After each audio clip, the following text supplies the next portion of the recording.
El Señor Jesús les bendiga. Muy buenas noches para todos nuestros televidentes, amigos, hermanos. Dios les bendiga a todos. Qué bueno poder tenerles en esta noche una vez más. Hacía algunos días no teníamos preguntas y respuestas, pero hoy, gracias a Dios, podemos nuevamente conectarnos y saludarlos a todos en el nombre del Señor Jesucristo. Por lo tanto, qué bueno hacerlo en este momento. Saludo a mis compañeros de trabajo, a la hermana Consuelo. Dios le bendiga, hermana Consuelo. Amén, hermanos, hermano John, hermano Jairo, Dios lo bendiga. Dios le bendiga a todos los hermanos de trabajo, a los que estamos aquí en la mesa de trabajo, y también a todos los oyentes que se encuentran en esta noche. Así que sean todos muy bienvenidos en el nombre del Señor Jesús. Nuestro pastor hermano Jairo Marín. Pastor Jairo, Dios lo bendiga. Salude a la congregación y a los oyentes en este momento. A ustedes Dios les bendiga, hermanos, los productores del programa esta noche, Evangelismo. Igualmente a toda la iglesia que está en este momento en nuestra sintonía. Un saludo muy cordial para todos ustedes. Aquí estamos, como siempre, atendiéndoles, aunque sea a la distancia, pero de corazón estamos con ustedes. Bienvenidos, hermanos. Gracias, hermano Jairo, Dios lo bendiga. Y hermano Filiberto, Dios lo bendiga, hermano Filiberto, ¿cómo está? Amén, amén. Un saludo muy especial a todos nuestros hermanos de la iglesia del 20 de julio, al hermano Jairo Marín, a la hermana Consuelo, al hermano John Gabriel, y a toda esta amada audiencia que tenemos por los diferentes canales. Estamos muy contentos y felices de poder estar acá sirviendo al Señor Jesús, y bueno, aquí estamos, como se dice siempre, al pie del cañón en el nombre del Señor Jesús. Muy bien, voy a leer la Biblia en el libro de San Juan capítulo 5, el verso 19, que a la letra dice: respondió entonces Jesús y les dijo: de cierto os digo, no puede el Hijo hacer nada por sí mismo, sino lo que ve hacer al Padre, porque todo lo que el Padre hace, también lo hace el Hijo igualmente, porque el Padre ama al Hijo y le muestra todas las cosas que Él hace, y mayores obras que estas le mostrará, de modo que vosotros os maravilléis, porque como el Padre levanta a los muertos y les da vida, así también el Hijo a los que quiere da vida, porque el Padre a nadie juzga, sino que todo el juicio dio al Hijo, para que todos honren al Hijo como honran al Padre. El que no honra al Hijo, no honra al Padre que le envió. De cierto os digo, el que oye mi palabra y cree al que me envió, tiene vida eterna, y no vendrá a condenación, mas ha pasado de muerte a vida. Amén. Hasta ahí la palabra de Dios. Voy a invitar a el hermano Filiberto para que haga una oración en este momento, y que este devocional esta noche, este lugar de preguntas y respuestas, sean una bendición para todos nosotros, y para los que nos oyen. Hermano Filiberto. Amén, amén. Vamos a orar en el nombre del Señor Jesús. Soberano Dios, gracias, Rey del cielo. A ti toda gloria, honra y alabanza. Dios mío, en esta tarde, Señor Jesús, nos ponemos en tus manos, Señor Jesús. Que todo lo que hagamos, Señor, sea para tu gloria y para tu honra, Señor Jesús. Y que las preguntas y las respuestas sean las mejor adecuadas para los amigos, y que puedan entender que solamente en ti hay salvación, que solamente en ti hay vida eterna, y que fuera de ti nada podemos hacer. Te lo pedimos en el nombre poderoso de nuestro Señor Jesucristo. Amén. Amén. Gracias a Dios. Muy bien. Bueno, me voy a arrancar haciendo una como digamos que una introducción, porque me ha llamado la atención y varias personas me han estado preguntando en estos días acerca de este Evangelio según San Juan, porque Juan habla mucho del Padre, el Hijo, de la oración sacerdotal, por ejemplo, de San Juan 17.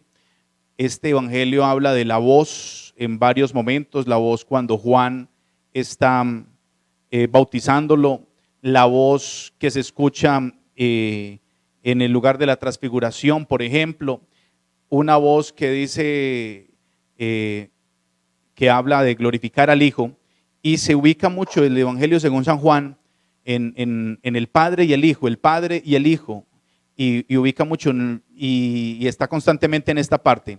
Pastor, el Evangelio según San Juan y esta parte del Padre y el Hijo, ¿por qué son tan acentuados en este evangelio? Y cómo responder uno ante preguntas dualistas normalmente de este tipo. Hermano John Gabriel, usted me hizo por ahí 10 preguntas. 10 Usted no temas. sabe cuándo. ¿Ah? 10 temas. Hermano, eso que usted me preguntó da por ahí para 5 programas. Trataré de resumirlo lo más que se pueda. Primero, de las voces que se habla allí, más que todo esa de cuando tú eres mi hijo amado, eso está en Mateo 17 y también en Lucas. Primero, los evangelios tienen un destinatario distinto todos. Como ya hemos dicho, Mateo fue escrito a los judíos, Marcos fue escrito a los romanos, Lucas fue escrito a los griegos y Juan fue escrito a la iglesia. El tema de Juan, mire usted que el evangelio de Juan comienza, me retrasó un poquito. No. El evangelio de Mateo fue escrito a los judíos y comienza con la genealogía de Cristo desde Abraham, mostrándole a los judíos que Jesús es el rey de Israel y que comienza por su genealogía. El evangelio de Marcos fue escrito a los romanos y su evangelio comienza en Isaías 40 y el primer capítulo de Marcos comienza Jesucristo trabajando, porque Marcos está enseñándole a los romanos que Jesucristo es el siervo, el buey, el que vino a trabajar. Por eso no tiene genealogía. Lucas, que tiene una genealogía distinta de Mateo, arranca en Adán. Y es el único evangelio que menciona el crecimiento de Jesucristo y todo lo a la parte humana de Jesús en su niñez. Es el evangelio que más habla de, más que todas las parábolas e historias dirigidas a los gentiles. Es un libro bien interesante. Juan fue escrito a la iglesia y arranca en la eternidad. En el principio era el verbo era con Dios, el verbo era Dios. Y dice el verso 10, en el mundo estaba, el mundo por él fue hecho y el mundo no le conoció. El 14, y aquel verbo se hizo carne y habitó entre nosotros y vimos su gloria como del unigénito del Padre, lleno de gracia y de verdad. Note que Jesús en Juan no presenta ninguna genealogía de Cristo como hombre. Arranca en la eternidad, comenzando de la creación, porque Él es el autor de la creación. Pero para resumirles, hermanos, lo que hemos dicho tantas veces, ¿a quién se lo dice? ¿Con quién discutía el Señor en el Evangelio de Juan? Si usted lo analiza desde el capítulo 2 de Juan hasta el 12 del Evangelio de Juan, o del capítulo 2 hasta el capítulo 12, note usted que es una contienda permanente con los judíos. Los judíos. Todo lo que Jesús hacía en el Evangelio de Juan, que todo lo que Jesús hizo en el Evangelio de San Juan fueron hechos de creación. La conversión del agua en vino, la multiplicación de los panes y de los peces,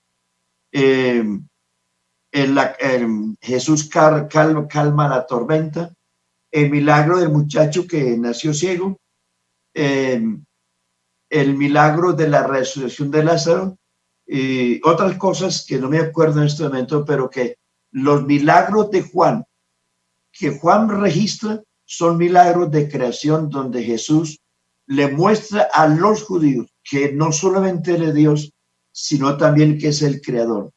Pero la discusión se centraba, era con los judíos. Con los judíos. Fueron acérrimos opositores de la predicación del Señor. Ahora, Jesús solo les reveló a ellos que Él era el Hijo de Dios. Pero como no lo entendieron, pónganle cuidado que ahí maneja dos lenguajes. Jesús les mostró las dos caras a ellos, pero no creyeron ni lo uno ni lo otro. Ahora, Jesús hablaba con los judíos porque ellos fueron los que más se opusieron a la predicación de Jesús, aún mostrándoles que él era el creador de las cosas, aún así no creyeron, porque el corazón de los judíos estaba empecinado. Mire, Jesús les habló a los judíos como el Hijo. No les mostró que era Dios por los milagros, pero les habló en su lenguaje, en sus discursos, les habló como el Hijo.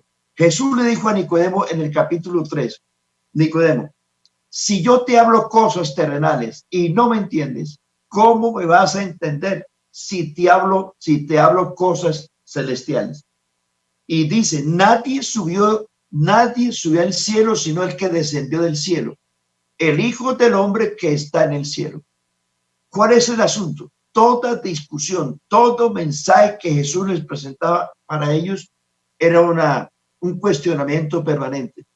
Note que Jesús, la mayoría de los discursos de San Juan son distintos a los otros evangelios.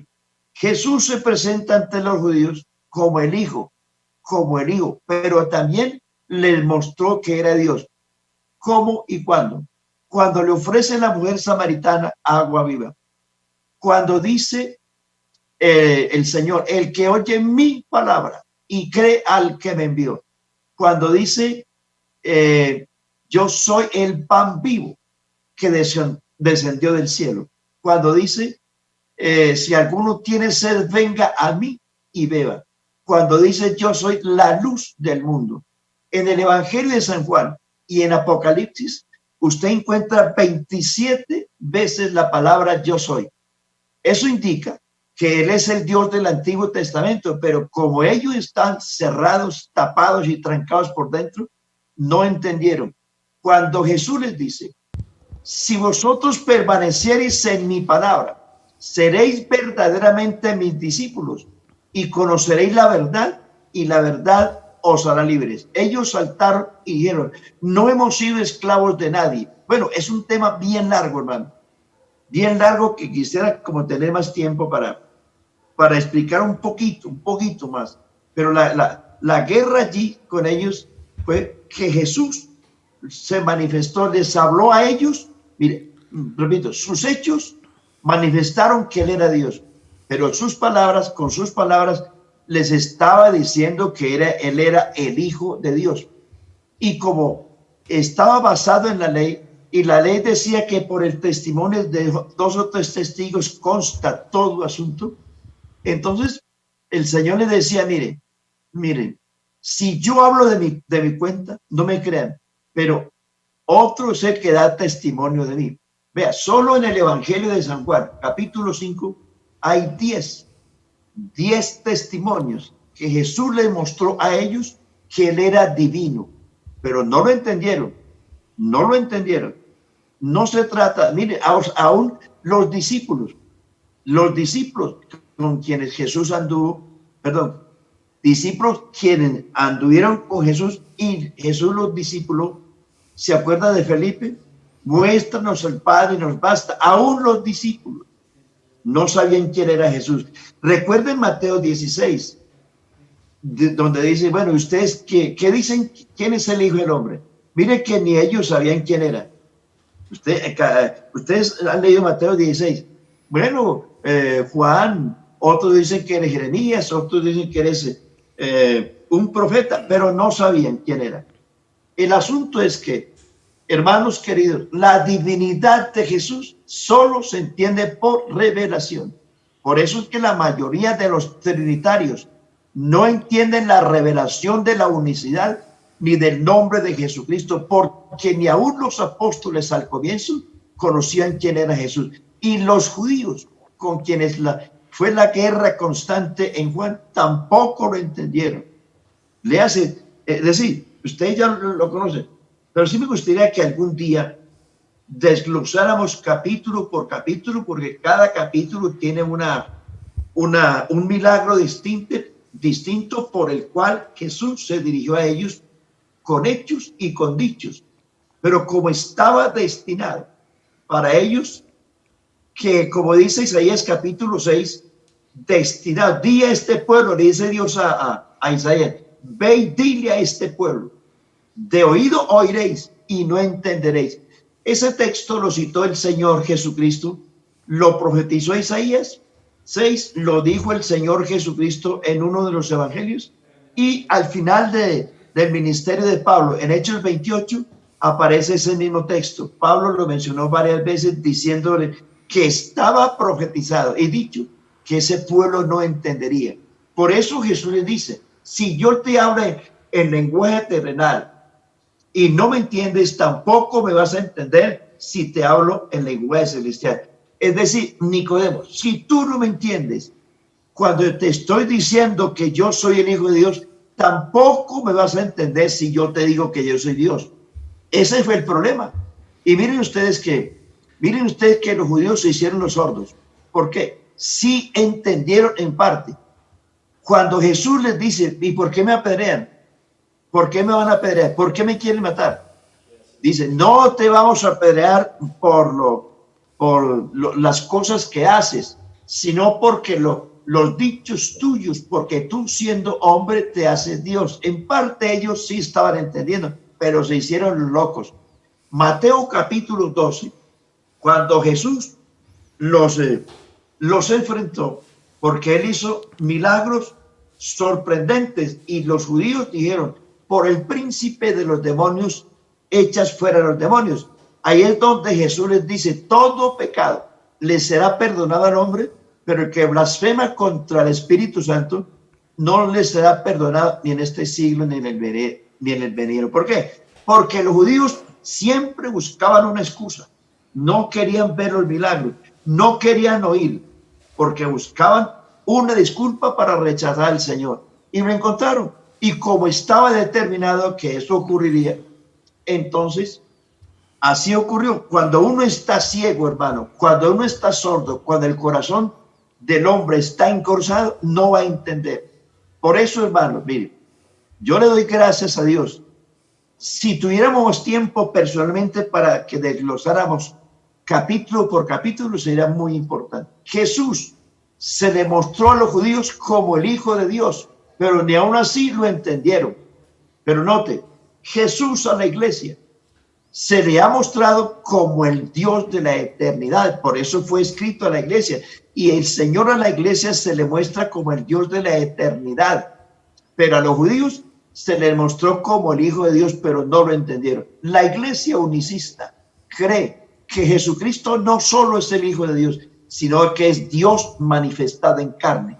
Note las versiones de Juan 3:16 que dice, porque de tal manera amó Dios al mundo, que se dio a sí mismo como Hijo, para que todo aquel que en él cree no se pierda, mas tenga vida eterna.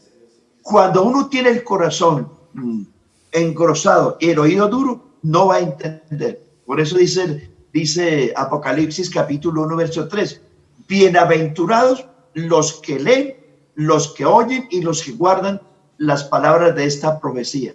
Pero hermano, allí no hay ninguna dualidad. Depende de la gente con quien Jesús hablaba. Hablaba con los judíos rebeldes y contradictores, y entonces a ellos, como no entendieron, entonces Dios tampoco les reveló. Noten ustedes que el Señor, en el Evangelio de Mateo capítulo 13, los apóstoles preguntaron, Señor, ¿por qué a ellos les hablas por parábolas y a nosotros nos hablas claramente? Ahí fue donde Jesús citó a Isaías capítulo 6. Entonces, hermanos, no existe ninguna dualidad. Jesucristo le respondió a la gente.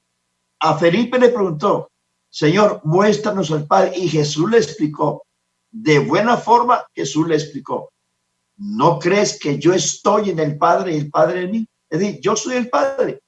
Bueno, y otras muchas cosas que Jesús le explicó claramente a los de buena voluntad, pero a los que no querían entender, les cegó el entendimiento. Hermano, esto es muy largo. Nos vemos la próxima. Dios les bendiga. Hermano Jairo, no se nos vaya. Siguiendo en los evangelios, un amigo me hace esta pregunta y me dice, oiga, ¿por qué ustedes, si son la iglesia del Señor, por qué no lavan los pies como lo hizo el Señor Jesús a sus discípulos? Oiga, cosa seria. Gili, Señor. prepare prepare con la poncherita para el 30. ¿Yo? Vea, hermanos. Vea, el lavacro de los pies era una costumbre judía. Ni siquiera estaba en los preceptos de la ley. La ley de Moisés contiene 613 decretos. 613 decretos repartidos en 3 códigos: el código ceremonial, el código civil y el código moral. El código moral son los mandamientos, que esos mandamientos están en el Nuevo Testamento, para que tengan en cuenta. El código moral de Dios, que son los mandamientos, están todos en el Nuevo Testamento. Nota usted lo que dice 1 Timoteo capítulo 1 versículos 9 y siguientes.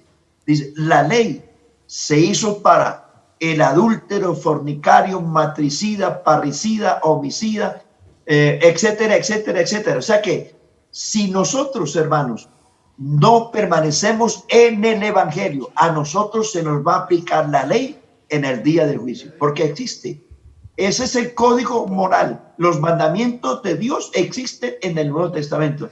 Revise la carta de Pablo a los Romanos, capítulos 13 y 14 y primera de Pedro, capítulo 4. Ahí están los mandamientos, excepto el día de reposo, porque el día de reposo pertenecía al pacto mosaico. El día de reposo era la señal del pacto de Dios que Dios hizo con los israelitas. Entonces el día de reposo fue santificado y era una muestra, una prueba de que los israelitas guardarían los mandamientos y decretos de Dios. Pero los demás mandamientos están escritos. Lo que pasó, lo que se colgó, lo que se anuló con la muerte de Jesucristo fue el código ceremonial que tenía que ver con el culto religioso, el sacerdocio, los sacrificios, el templo, el santuario, etcétera. Es el código ceremonial que tenía que ver con la parte religiosa de Israel. Eso no existe ya. Y el código civil que tenía que ver con el manejo de tierra, la parte civil, tierras, matrimonios, las querellas entre ellos, ese código civil también termina. Entonces, ni siquiera en esos 613 mandamientos aparece como mandamiento el lavacro de los pies. Era una costumbre de los judíos. ¿A quienes? Normalmente, cuando un judío, porque el judío era muy hospedador, porque no existían aeropuertos, ni carreteras, ni túneles como los que tenemos hoy, ni autopistas. Todo eran caminos polvorientos, y cuando alguien llegaba de camino a posar en su casa, el criado de la casa, no era el jefe de la casa, sino el criado de la casa, le lavaba los pies al visitante. El siervo normalmente era el que lavaba los pies al visitante como un acto de generosidad y de hospitalidad. Pero no era un mandamiento, se hizo costumbre. Por eso recuerden ustedes en Mateo capítulo 15, donde dice, ¿y por qué tus discípulos comen sin lavarse las manos? Eso tampoco era una ley, era una costumbre de ellos. Por eso Jesús lo rechazó. El lavacro de los pies, como era una costumbre de un siervo, de los siervos que le lavaban los pies a los visitantes. Esa es una alegoría que Jesucristo utilizó para mostrarle a los discípulos que él no había venido a ser servido, sino para servir, porque eso no está sino en el Evangelio de San Juan. ¿Cuándo y cómo? En la última cena, cuando Jesús le mostró a los discípulos la condición de él como siervo, porque esa era la función de siervos, no de los señores ni de los dueños de la casa. Y ahí hay que leer todo el contexto de San Juan capítulo 13. Les dice a ellos, bueno, ¿quién es el mayor? ¿El que se sienta a la mesa o el que sirve? Pues claro, el que sienta a la mesa. Entonces Jesús les dice, pues, así es, yo no he venido para ser servido, sino para servir. Y acto seguido Jesús toma una vasija, entonces se ciñe una toalla, se sienta en el piso y comienza a lavarle los pies a los discípulos. Note que Pedro saltó y dijo, a mí no, con ese cuento conmigo no. ¿Por qué? Porque era un servicio de siervos y ellos tenían a Jesús como Señor. Y entonces, como era asunto de siervos, Pedro protestó y Jesús les dice, mire, si yo no hago esto, no tendrás parte conmigo, si no te lavo los pies. Entonces Pedro dice, no solamente los pies, sino las manos y la cabeza. Ahora, ¿en qué consistía eso? Era una lección que Jesús les estaba dando a ellos para mostrarles la condición del ministerio que ellos iban a ejercer posteriormente a eso. Y les dice estas palabras, si yo, vuestro Señor y vuestro Maestro, he hecho esto de lavar los pies, vosotros también debéis lavar los pies.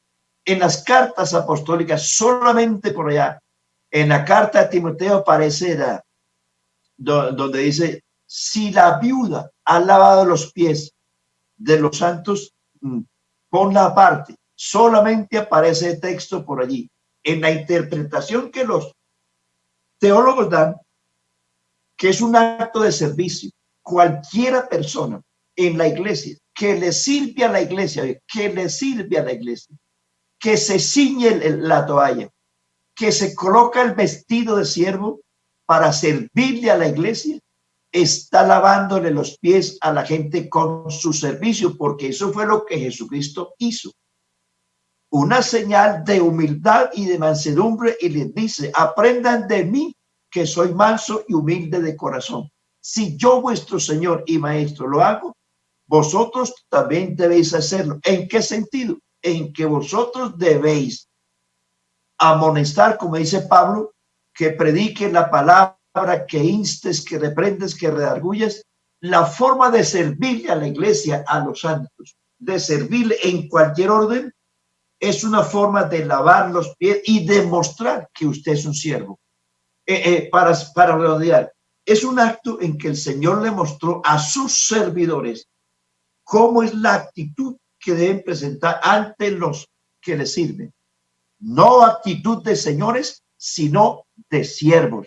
Primera de Pedro capítulo 5 dice, y cuando aparezca el príncipe de los pastores, vosotros, al iniciar dice, apacentad la grey de Dios que está entre vosotros, no como teniendo señorío sobre los que están a vuestro cuidado. Entonces, los servidores, me incluyo yo, y a todos los servidores de la iglesia, debemos administrar y manejar la iglesia, no como teniendo señorío, sino como con delicadeza, con mansedumbre, porque es gente que está bajo nuestro cuidado. Por eso Pablo dijo, mirad por vosotros y por todo el rebaño en que el Espíritu Santo os ha puesto para apacentar la iglesia del Señor, la cual él ganó con su propia sangre. Me incluyo como pastor, y nosotros, ustedes, servidores de Cristo y predicadores, no debemos tomar una actitud de señores, sino de siervos, que esa es la enseñanza que Jesús da en Juan capítulo 3. Siervos. Amén. Amén. Bueno, hablando de siervos, entonces la hermana sierva, servidora, hermana Consuelo también tiene una pregunta ahí. Hermana Consuelo, bien pueda. Amén, hermanos. Bueno, tengo tres. Voy a empezar por 1 Timoteo 2:12. Dice, porque no me permito a la mujer enseñar ni ejercer dominio sobre el hombre, sino estar en silencio. Hermano Jairo, esto al parecer suena como un poquito machista. No sé si nos ayuda con esta. Oiga, usted me hizo una pregunta bien difícil. Seguro. Porque quizás no van a entender, ¿verdad? Leas el texto siguiente, hermano. ¿Por qué, cabrón? Dice, porque en Adán fue formado el primer hombre, después Eva. Adán no fue engañado, sino que la mujer, siendo engañada, incurrió en transgresión. ahí hay dos hermana, ahí hay dos, digo, mandamientos, son dos imperativos. Es que Pablo dice, tajantemente dice, no le permito enseñar ni ejercer dominio sobre el hombre. Pero Pablo aclara, porque Adán fue formado primero, después Eva. Adán no fue engañado, sino que ella, habiendo sido engañada, incurrió en transgresión. Entonces, el problema, hermanas y hermanos, es que es muy largo el tema. El apóstol Pablo le echa la culpa a él. ¿Por qué? Cuando se habla de esas dos cosas, enseñar está hablando de que la mujer no está autorizada para enseñar doctrina. Doctrina. No le permito enseñar. No es que no pueda servir, sino enseñar doctrina, la parte doctrinal que es el esqueleto del cuerpo, porque la doctrina es lo que es el esqueleto al cuerpo. Entonces, bueno, si vamos al Antiguo Testamento, hermanos, desde el Antiguo Testamento se ve como que esto es mucho machismo. Desde el Antiguo Testamento, en la ley no se permitió en el sacerdocio que incluir mujeres en el sacerdocio de Aarón. No se incluyó tampoco que hubiesen profetas, mujeres. No se incluyó tampoco que hubiesen mujeres jueces. Por ahí apareció una mujer juez llamada Débora, pero lo tuvo que hacer porque el juez natural de esa época no quiso ir. Es decir, el juez, que era la persona llamada para manejar el pueblo, le dice a Débora, si tú no vas, yo tampoco voy. Débora se aprovechó de la oportunidad y le dice, bueno, yo voy, pero la victoria y la gloria no será tuya, sino mía, porque en manos de mujer Dios se entregará al ejército de Císara. Bueno, es muy largo el tema, porque eso está desde el Antiguo Testamento. En el Nuevo Testamento usted ve que Dios no llamó a ninguna mujer a ser apóstol. Y por todos los 4 evangelios y en los hechos siempre ve usted a los hombres allí, aunque en el evangelio de Lucas capítulo 11 dice la Biblia que muchas mujeres le servían al Señor, lo seguían y le servían. En 1 Corintios capítulo 14, versículo 34 también hay un mensaje parecido al que usted pregunta. Dice, las mujeres callen en las congregaciones, dice, porque no les es permitido hablar en la congregación. Si algo tienen que preguntar, dice Pablo, pregúntenle a sus maridos en la casa, porque hay que mirar el contexto. ¿Qué pasaba en la iglesia de los Corintios? Las mujeres eran muy desordenadas en el culto. Hablo de las corintias, no de las antioqueñas. Las mujeres eran muy desordenadas en el culto. Entonces, por eso es que el capítulo 14 de Corintios, el apóstol Pablo, se introduce en el tema de la hablar lenguas, porque era un desorden que había en la iglesia de Corinto, que no dejaban que el culto siguiera su orden normal, sino que las mujeres se levantaban a hablar en lenguas y a profetizar y a hacer bulla, hacer ruido. Entonces para el momento digo, en el culto ustedes se me están calladas. Si algo tienen que hacer, pregúntenle a sus maridos en la casa. Pero ese era un asunto del culto local de los corintios. Ya el culto, ya el tema que usted pregunta, hermana, ya es un culto universal, es un tema universal, porque está hablando Pablo ya no a los corintios, sino a Timoteo, y las cartas de Pablo a Timoteo, a Filemonia y a Tito son cartas pastorales. Entonces, hago esa introducción para decirles, hermanos, que aunque uno vea la Biblia como algo machista, sus motivos presenta el apóstol Pablo. ¿Por qué no le permito enseñar a la mujer ni ejercer dominio sobre el hombre? ¿Por qué? Y Pablo explica, porque el hombre primero fue creado primero. Y segundo, porque el hombre no fue engañado, sino fue la mujer. Es decir, Pablo ahí como que le indica la culpa a la mujer, que fue la culpable que abrió la puerta a la caída del hombre. El mismo Pablo en 2 de Corintios capítulo 11, versículos 2 y 3 dice: os he presentado a Cristo como una virgen pura, pero temo que como la serpiente engañó a la mujer, ver, incluye a la mujer, como la serpiente engañó a la mujer, así temo que vosotros también seáis desviados sus mentes de vuestra sincera fidelidad a Cristo. Entonces, aunque suene así, porque realmente no hay mucho que decir, lo que lo que Pablo dice es que no le permito enseñar doctrina ni ejercer dominio sobre el hombre, ya por esas dos razones. No se le prohíbe a la mujer predicar, servir como por la bendición. Por eso tenemos culto en la iglesia todo el tiempo, porque entonces lo que Pablo está diciendo es enseñar es doctrina a los pastores, porque recuerden que era a los hombres, no le permito enseñar a los varones. Recuerden que la carta fue escrita, en las cartas de Pablo a Timoteo, a Tito y a Filemón son cartas pastorales. Y por eso la enseñanza, hermano, doctrinal en las iglesias es potestativo de los pastores de la iglesia, que es a quienes Dios llama los profetas del Nuevo Testamento. Pero ustedes, las mujeres, pueden ejercer cualquier ministerio en la iglesia, solo que el apóstol sí recomienda que asuntos de doctrinas fundamentales se la dejen a los hombres. Amén. Amén. Sino que hay preguntas, hay inquietudes, porque entonces le dicen a uno, bueno, entonces si las mujeres no pueden, porque al parecer suena machista, y entonces decían, bueno, y entonces, ¿por qué las mujeres, por ejemplo, son evangelistas? Y si no pueden ejercer, si no pueden enseñar, entonces, y la mayoría en una congregación por lo general son mujeres las evangelistas, entonces uno dice, bueno, entonces, finalmente, ¿qué seré yo? Pero bueno, gracias a Dios. Sí, sí. Por eso es que mira quién lo dijo, a quién se lo dijo y para qué lo dijo.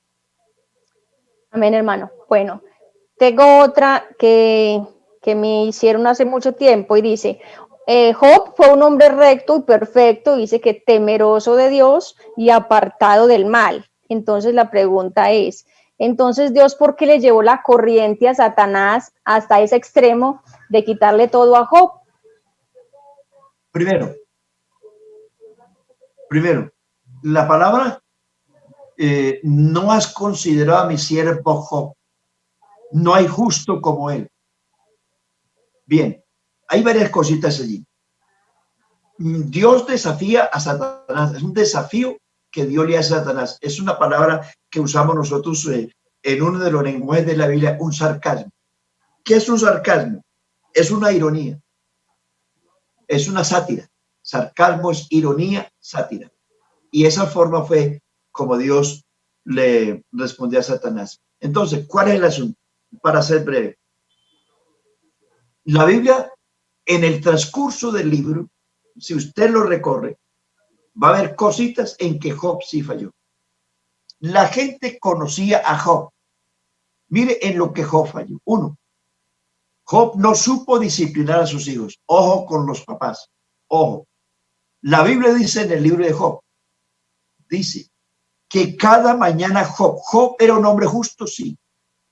Claro, porque un hombre justo es aquel a quien Dios justifica. Ningún hombre en la tierra que Dios no justifique es justo. Nosotros somos justificados porque Dios nos justificó. ¿Qué quiere decir justificado? Perdonado, declarado inocente, sin serlo. Pero eso obedece a la justicia de Dios revelada a los hombres. Entonces, Job nunca disciplinó a sus hijos. Si usted lee detalladamente el libro de Job, dice la Biblia que Job era un creyente seguramente, que era temeroso de Dios, sí, temeroso de Dios, pero no supo manejar a sus hijos. Dice la Biblia que cada mañana Job se levantaba a ofrecer sacrificios por los hijos, diciendo, quizás mis hijos pecaron contra Dios. Entonces, fue un hombre que no supo disciplinar a su hijo, porque mire usted, quizás mis hijos pecaron contra Dios y todas las mañanas se me presentaba a orar a Dios por ellos, pero no había disciplina. Eso que nos sirva a nosotros de ejemplo. tenemos que orar por nuestros hijos, pero también ejercer disciplina. Note que cuando Dios permitió que los hijos de Job murieran, estaban en una fiesta, estaban enrumbados. Dice que estaban celebrando el cumpleaños de alguien, eran parranderos a morir, pero Job no hizo nada para disciplinarlo. Como era un hombre riquísimo, tenían plata hasta para votar, y dice que estaban en parranda, y en la parranda Dios permitió que se murieran. Segundo, Job era uno de los más ricos orientales que existía, y según los comentarios de sus mismos amigos, que lo conocían a él más que nadie, le indilgaron culpabilidad de haber sido un hombre no muy justo en las riquezas. Era demasiado. Y tercero, los temores de Job, él mismo dice, los temores que yo tuve siempre, lo que yo temí, siempre me vino. Hermanos, es una lección que también debemos recibir. Uno no puede vivir temiendo que me va a pasar esto y aquello y lo otro, porque la Biblia dice que donde hay temor es porque no hay confianza en Dios. Dice el que vive con temor es porque no ha sido perfeccionado en el amor. Job siempre vivió con temores que eso le iba a pasar. Y si él pensó que eso le iba a pasar es porque su conciencia le acusaba. Cuarto, Dios permite ciertas cosas. De verdad que sí. Dios permitió que Satanás zarandeara a Job. Recuerde en el Nuevo Testamento que Jesús le dijo a Pedro, Satanás os ha pedido para zarandearos como a trigo, pero yo he rogado que tu fe no falte. Note usted lo que dice el Señor. Él dice, tranquilo Pedrito, que yo te voy a librar. No, yo he rogado para que tu fe no falte. Es decir, Pedro, vas a ser zarandeado, pero yo te voy a ayudar a salir del zarandeo. ¿Qué pasó? Dios permitió a Satanás que lo zarandeara. Primero, para una disciplina de Job. Así es. Segundo, para mostrarle a Satanás que la gente que le sirve a Dios al final tiene doble o triple bendición. Porque usted ve que al final de todo, Job bendijo a Dios con el doble. Ya la historia usted la conoce. Entonces lo que yo quiero decir es dos cositas más sobre esto. Los demonios, Satanás y los demonios son siervos de Cristo. Aunque no quieran, siervos de Cristo. Váyase Segunda de Reyes, capítulo 22. Léalo en la casa. Segunda de Reyes, capítulo 22. Dios quería que Acab muriera en Ramot de Galaad. Acab hizo pacto con Josafat. Acab era rey de Israel y Josafat rey de Judá. Hicieron una alianza que no convenía. Entonces, los profetas de Acab le profetizaban a Acab triunfos, victorias, vamos, que va a haber, bueno. Pero los profetas, entre ellos Micaías, que era profeta de Josafat, les decía, yo vi a Israel esparcido por los montes como ovejas sin pastor. Acá quería que los profetas le profetizaran cosas buenas y le auguraran cosas buenas cuando Dios había determinado que Acab muriera. Dios dijo estas palabras: ¿quién inducirá a Acab a Ramot de Galaad para que muera? Y dice la Biblia que un espíritu se le presentó ante Dios y le dijo, yo iré. Dios le preguntó, ¿cómo lo harás? El espíritu le dijo, yo seré espíritu de mentira en boca de los profetas. Y Dios le dijo, ve. Es decir, que eso parece paradójico. Dios permitió. ¿Por qué? Porque Dios quería que Acab muriera en Ramot de Galaad, porque recuerden que Acab fue un rey perverso, que a consecuencia de ello se casó con una mujer sidonia, Jezabel, y arrastró al pueblo a la idolatría, al culto de Baal y a Astarot. Y eso fue una ruina para el pueblo que ustedes conocen la historia de Elías. Entonces Dios quería que muriera, pero los profetas de Acab le decía, tranquilo que vas a tener victoria. Pero entonces Dios dijo, como los profetas no le están hablando así, entonces tuvo que usar Dios un demonio. Dice, vaya, sea espíritu de mentira en boca de los profetas de ellos para que Acab muera en Ramón de Galaad. Otra cosa. Primer libro de Samuel, capítulo 28, cuando Samuel se le apareció a Samuel, ¿se acuerdan? Que Saúl. una bruja hizo venir a Samuel de ultratumba. Ese es otro, un tema bien largo, porque ese que vino allí no era Samuel, era un espíritu. Y Dios lo permitió. Oigan, hermano, la voluntad permisiva de Dios, Dios lo permitió. Claro. ¿Por qué? Porque Dios tiene una sentencia con Saúl. Después hablamos del capítulo 28 de Samuel, que es un tema largo también, muy bueno. Entonces, ¿qué quiero decir yo con eso? Jesucristo le dijo a Satanás, al Señor tu Dios adorarás y a Él solo servirás. O sea que los demonios tienen que servir a Dios y Dios muchas veces los manda. Vaya, ¿se acuerdan que los demonios le pidieron a Jesús, si nos echas de aquí, permítenos ir a esos cerdos? Y Jesús les permitió. ¿Por qué? Porque aún los demonios se tienen que sujetar en el nombre de Jesús. Y los demonios son siervos de Cristo, quieran o no, Él es el que los manda. Hablamos después. Amén. Amén, amén. Amén, amén. Gracias, hermano Jairo, Dios lo bendiga. Bueno, no, se nos fue. Hoy fueron los temas largos, dice por aquí hermano Filiberto, pero qué temas tan interesantes y tan buenos. Gracias a Dios por ello. Voy a aprovechar dos cositas rápidamente. Hermano Jairo, este fin de semana, Dios mediante, vamos a tener bautismos en el nombre de Jesús. Y siempre me gusta que de todas formas el pastor haga alguna recomendación a los que van a ser bautizados y el por qué somos bautizados en el nombre de Jesús. Entonces, aprovechemos estos últimos minuticos para que los salude y de una vez haga su comentario acerca de los bautismos el próximo domingo, Dios mediante. ¿Por qué tenemos que bautizarnos? Primero, porque es un mandato. Jesucristo ordenó diciendo, id y predicad el evangelio a toda criatura. El que creyere y fuere bautizado será salvo, mas el que no creyere será condenado. Es un mandato que lo dio el Señor Jesús y un mandato que obedecieron los apóstoles. Si usted hace un recorrido por los Hechos, capítulo 2, cuando le preguntaron a Pedro, ¿qué haremos? Pedro contestó, arrepentíos y bautícese. Para ser breve, la gente que creyó, dice allí en el día de Pentecostés, dice que así que los que creyeron, dice, se bautizaron aquel día como 3,000 personas y se unieron a la iglesia y perseveraron en la doctrina de los apóstoles, en el partimiento del pan y en las oraciones.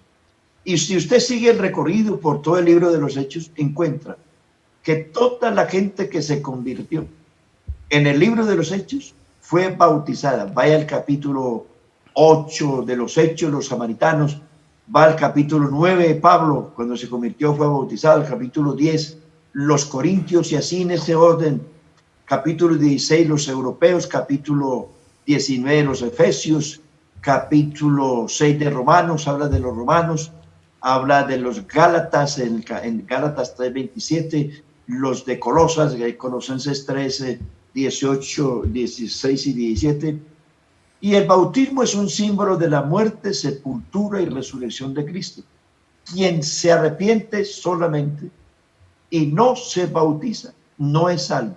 Ahora, para bautizarse tiene que arrepentirse primero. Y aunque suene repetitivo, porque así lo es, el arrepentimiento es el que candidatiza a una persona para el bautismo. El arrepentimiento. ¿Qué es arrepentimiento? No es darse golpes de pecho, no es ir a un confesionario, no es rezar un Padre Nuestro y 5 Ave Marías. Arrepentimiento, lo hemos dicho, se lo digo a los amigos, Aquí esta noche arrepentimiento es cambiar de mente, cambiar de pensamiento, cambiar de vida. Arrepentimiento es morir al pecado, morir al mundo y morir a sí mismo. Si es una sepultura, quien van a sepultar es alguien que murió. No he visto el primero que ayer en un féretro estando vivo para sepultarlo.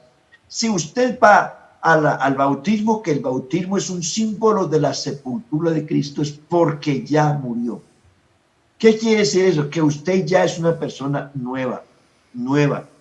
Ya no es el vicioso, ya no es el que arrea madre, ya no es el adúltero, ya no es el fornicario, ya no es el drogadicto, ya no es el que trata mal a la mujer, ya es el hombre que es responsable, ya no fuma, ya no bebe, etcétera, etcétera, etcétera, etcétera. Esa persona que ya está, es candidato al bautismo, porque si usted todavía le quedan por ahí rezagos del viejo hombre, hermano, pastor, bautíceme, hermano, yo todavía no he sido capaz de dejar el cigarrillo, pero yo voy cambiando, yo me bautizo para cambiar. No, amigo, hermano, usted para bautizar tiene que haber cambiado ya. Sí, porque se sepulta es alguien que ya murió. Es un mandato, hermano. Y lo otro, así rapidito, el bautismo es para salvación, indiscutiblemente. El bautismo es para el perdón de los pecados. Todos los pecados que usted cometió hasta aquí le son borrados mediante la invocación del nombre de Jesucristo en su vida. En la invocación del nombre de Jesucristo, el nombre de Jesús representa la presencia de Dios. El nombre de Jesús en su vida es la presencia de Dios en su vida. Y cuando usted se invoca el nombre de Jesús, ahí va implícito la sangre de Cristo. El bautismo le borra todo el pasado, pero la sangre de Cristo lo limpia de todo pecado. Eso se ve reflejado en su vida. Ahora, el bautismo es para adquirir una conciencia tranquila y limpia delante de Dios.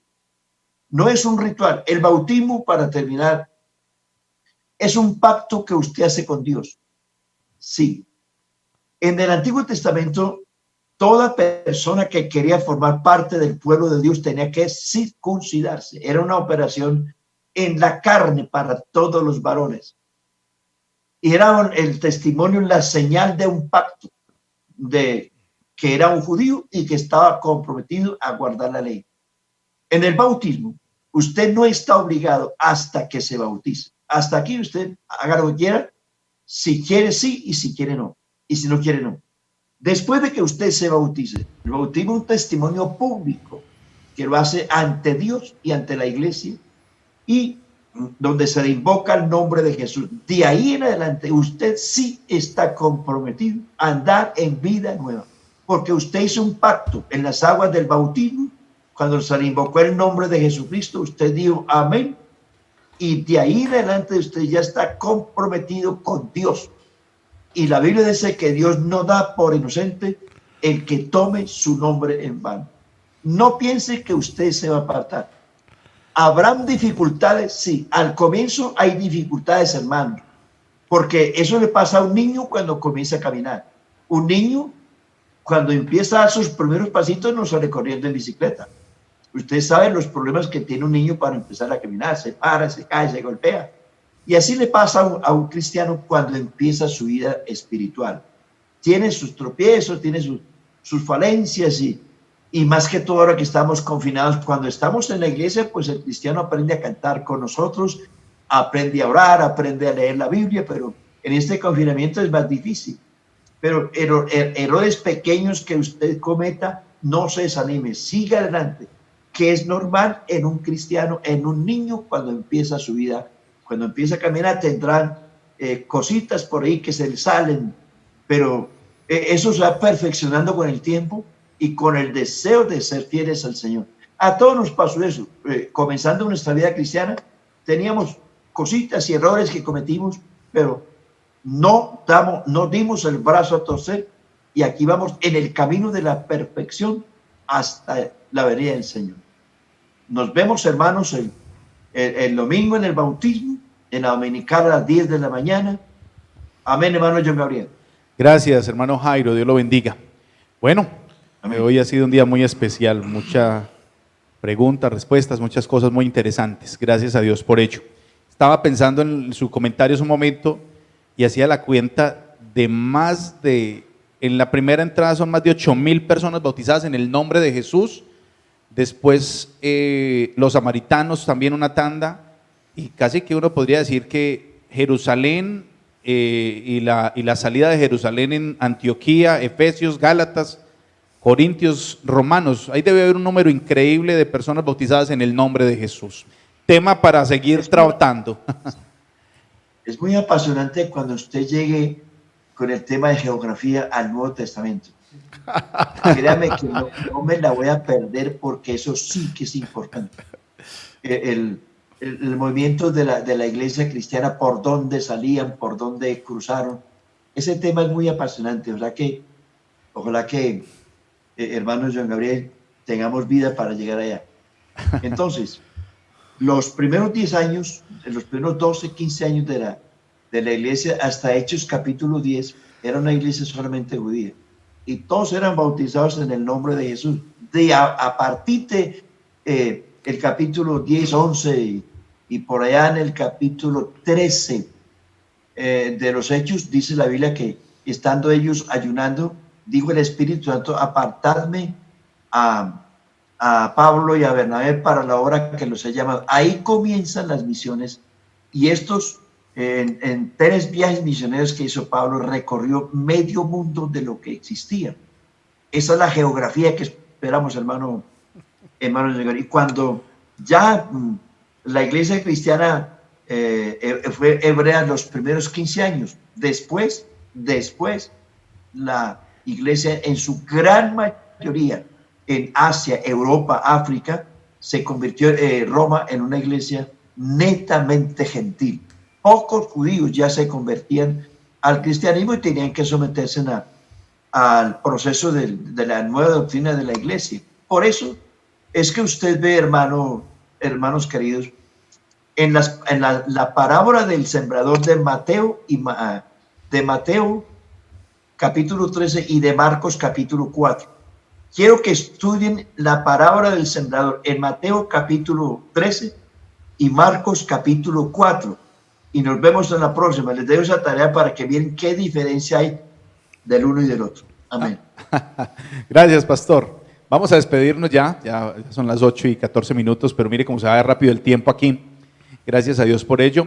Hermana Consuelo, despídase de los oyentes y de los hermanos que a esta hora están con nosotros. Amén, Dios les bendiga. Primeramente, gracias a mi hermano Jairo por sus enseñanzas. De verdad que es apasionante escucharlo hablar. Uno se queda aquí hasta boquiabierto escuchándolo. Pero bueno, gracias a Dios, hermano. A todos los oyentes, nos vemos en la próxima. Que el Señor les bendiga a todos. Hermano John, hermano Fili, Dios les bendiga. Y tenemos tarea. Hermano Filiberto. Bien, mis hermanos, muchas gracias al hermano Jairo por esas preguntas, esas respuestas tan maravillosas. Me encanta escucharlo siempre y créame que yo llego a mi casa y pongo el cursor y lo retrocedo porque me gusta volver a escuchar todo esto y aprender cada día de la palabra de Dios. Hermanos, amigos, una feliz noche y gracias por escucharnos y esperemos que dentro de 8 días hayan muchas preguntas y hayan unas buenas respuestas. Dios les bendiga, una feliz noche. Amén. Yo también me despido, Dios les bendiga. Muchas gracias por acompañarnos, Dios les bendiga a todos. Hermano Jairo se queda con nosotros despidiéndose y haciendo una oración en el nombre de Jesús. Pastor, Dios lo bendiga. Vamos a orar por todos los enfermos. Hay varios hermanos enfermos en la iglesia y pues lamentablemente no podemos visitarlos por la prohibición que tenemos, no solo el presidente de la República, sino del consistorio de ancianos. Hermanos, cuidémonos, no es un capricho nuestro, no podemos visitarnos, porque estamos en el pico más alto de la pandemia y tenemos que cuidarnos. Esto va a pasar, tengan paciencia. Oremos, el asunto de la oración es fe, es fe. Crea la palabra, hermano, donde esté. Usted no tiene que, a usted no le tienen que imponer las manos. Cuando se puede, está bien, eso se puede, pero cuando no se puede, hermano, crea, solamente crea que Dios su pastor invisible. Jesús de Nazaret está allí, a su lado. Cierra tus ojitos, vete al rincón de la casa o en el rincón de la cocina o de la sala y ora, que la palabra de Dios tiene poder. Di tu palabra y mi criado sanará. Amén. Señor Jesucristo, tú eres el pastor de este rebaño, el pastor invisible, pero el más grande que existe. Señor, tú eres el dueño de las ovejas. Tus ovejas oyen tu voz. Ellas te conocen y te siguen. Aquí estoy invocando tu nombre precioso, glorioso y santo, porque tus ovejas, dice tu palabra, nadie las arrebatará de tu mano. Gracias, Señor Jesús. Envía confianza, valor en tu palabra, en tu presencia, allá en el rinconcito, en cualquier lugar. Señor, pon tu mano invisible. Tú conoces, tú sabes. Sana a los enfermos, sánalos. A todos los hermanos que están enfermos, aquellos que necesitan un consejo, un consuelo, una voz de esperanza, Señor. Tú la tienes, tú tienes la salida a todo. Solamente ayúdanos a creer y a confiar en que tú tienes la solución a todas nuestras dificultades. Amén. Feliz noche para todos, hermanos. Que duerman en las 6. Nos vemos otra vez.